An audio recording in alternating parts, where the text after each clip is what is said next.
Before we get in there, we should probably get our story straight. I'm recently divorced and trying to fill the void in my heart left by my ex-wife with beautiful, meaningless sex. And you strike me as a sultry sailor back from the sea for 1 month. Don't pop my collar. Look, it's weird enough that we're doing this. Can we just do it? No stories? Okay. It's not how it's done, but okay. Hi. Hey? Andrew, right? Yeah. Yeah, I didn't realize you were a member too. I'm just here with Ashlee to support him for his problem in his time of need. Oh, it's okay. I mean, you can admit that you have a problem here. It's the first step to changing your life. Good cookies. Okay, gang, let's get this show on the road, eh? Listen, do me a favor. Don't mention anything about my little visit with Ashlee, right? Our secret.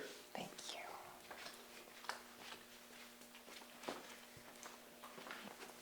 you.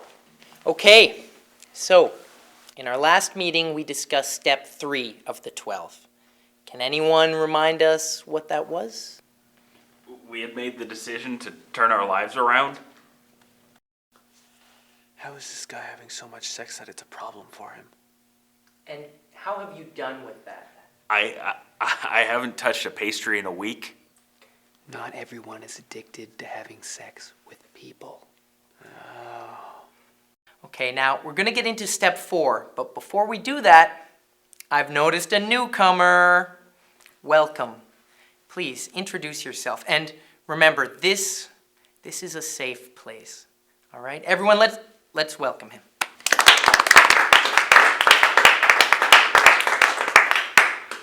Hello, I'm Andrew. Hello, Andrew. And why are you here? Oh, 'cause I'm addicted to sex. Okay. Our group deals with specifics. What kind of sex? What kind of sex? Vaginal, oral, anal, other? Any of it, all of it, anything to get my D wet. I'd fuck a donut if I could, because it's got a hole in it. You can. Trust me.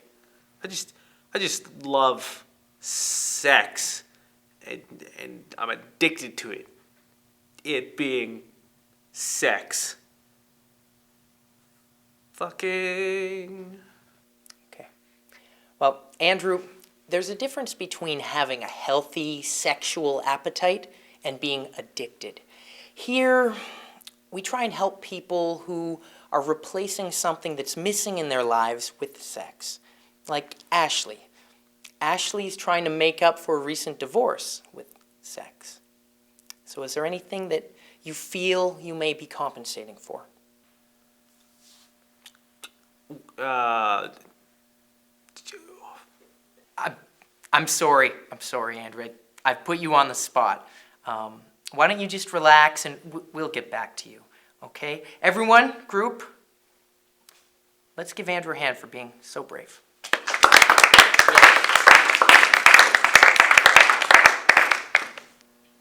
That was good. It felt good. Let's talk about step 4. Now, step 4 is about reaching inside.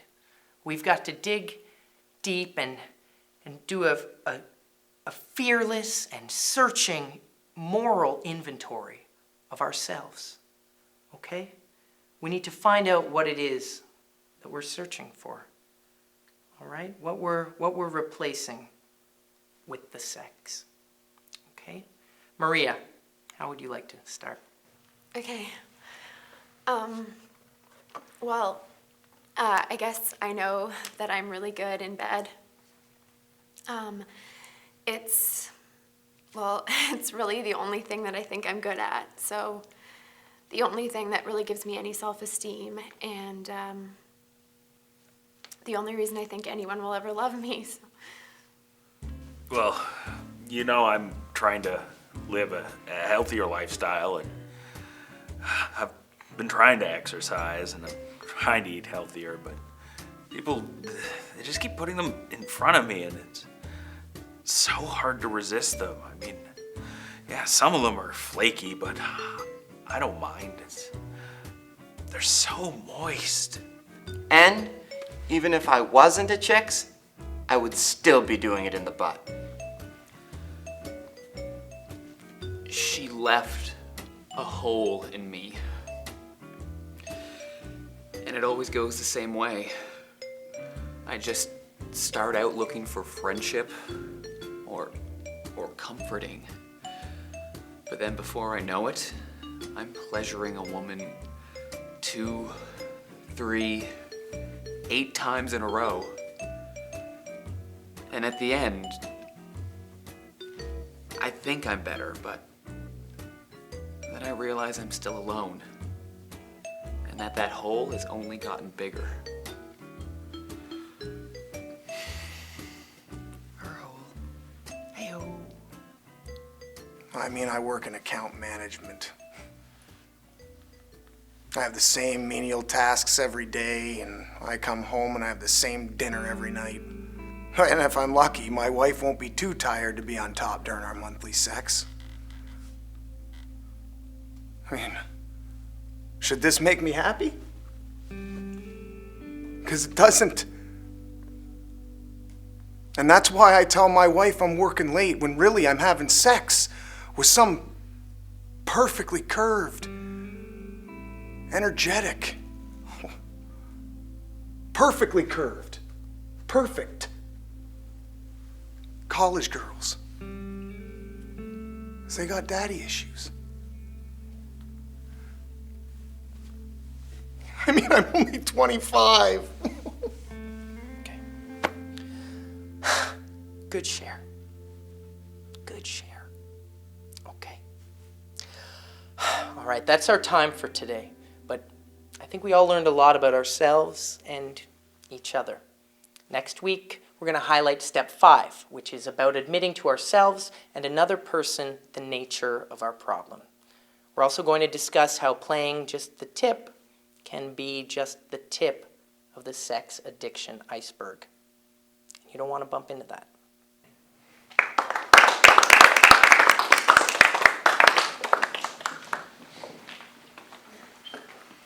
I am so glad you came tonight. You're so brave. Thank you. And there is nothing more attractive than a brave man. Maybe you want to come back to my dorm room and show me how brave you are. Or we could all just go back to my place. Ladies and Guy, I'm very flattered. But don't you see what you're doing? You're not actually attracted to me. You're just filling the voids in your life again. Maria, you are a beautiful woman. You don't need to sleep with anyone for them to love you. None of you do. So the only way you guys can beat this is if you walk out that door alone. You're so strong. Thank you.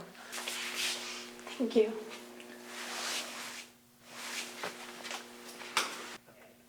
Oh, all right, okay. I'm gonna touch myself for you tonight.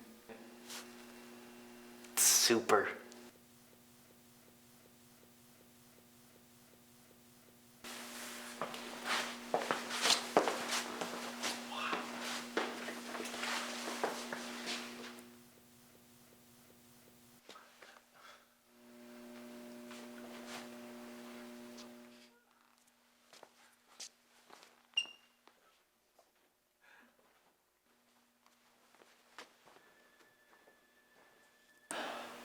Ready to go. I'm sorry, I felt like I was taking advantage of them. Who knows, maybe this is the day they turn a corner to a better life. You totally cock-blocked every guy in here. It's a sex addiction meeting. They need to be cock-blocked. Look, I'm heading over to Cody's. You want to come with? No, I do not want to come with. You gave me blue balls for a week just watching that. Now I gotta go to a bar and spend 5 to 10 minutes finding a girl who's at least a 6. Okay, whatever. Have a good night. I will. If you mean that, thank you. I will. I half mean it.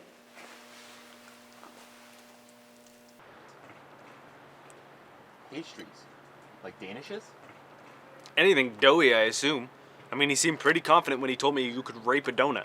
Exactly, you rape a donut? Well, I can't consent. Can't say no either. Jesus Christ.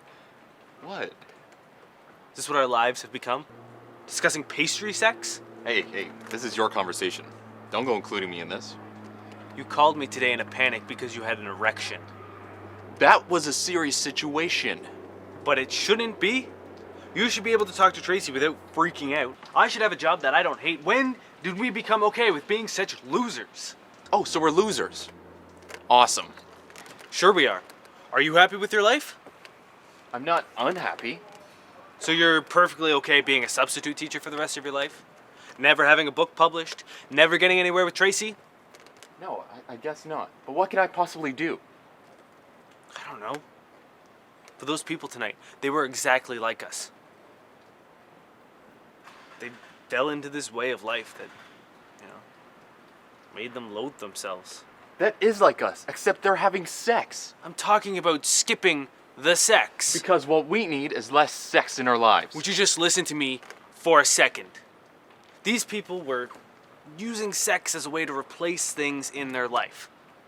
What if we could do that with people who are just unhappy?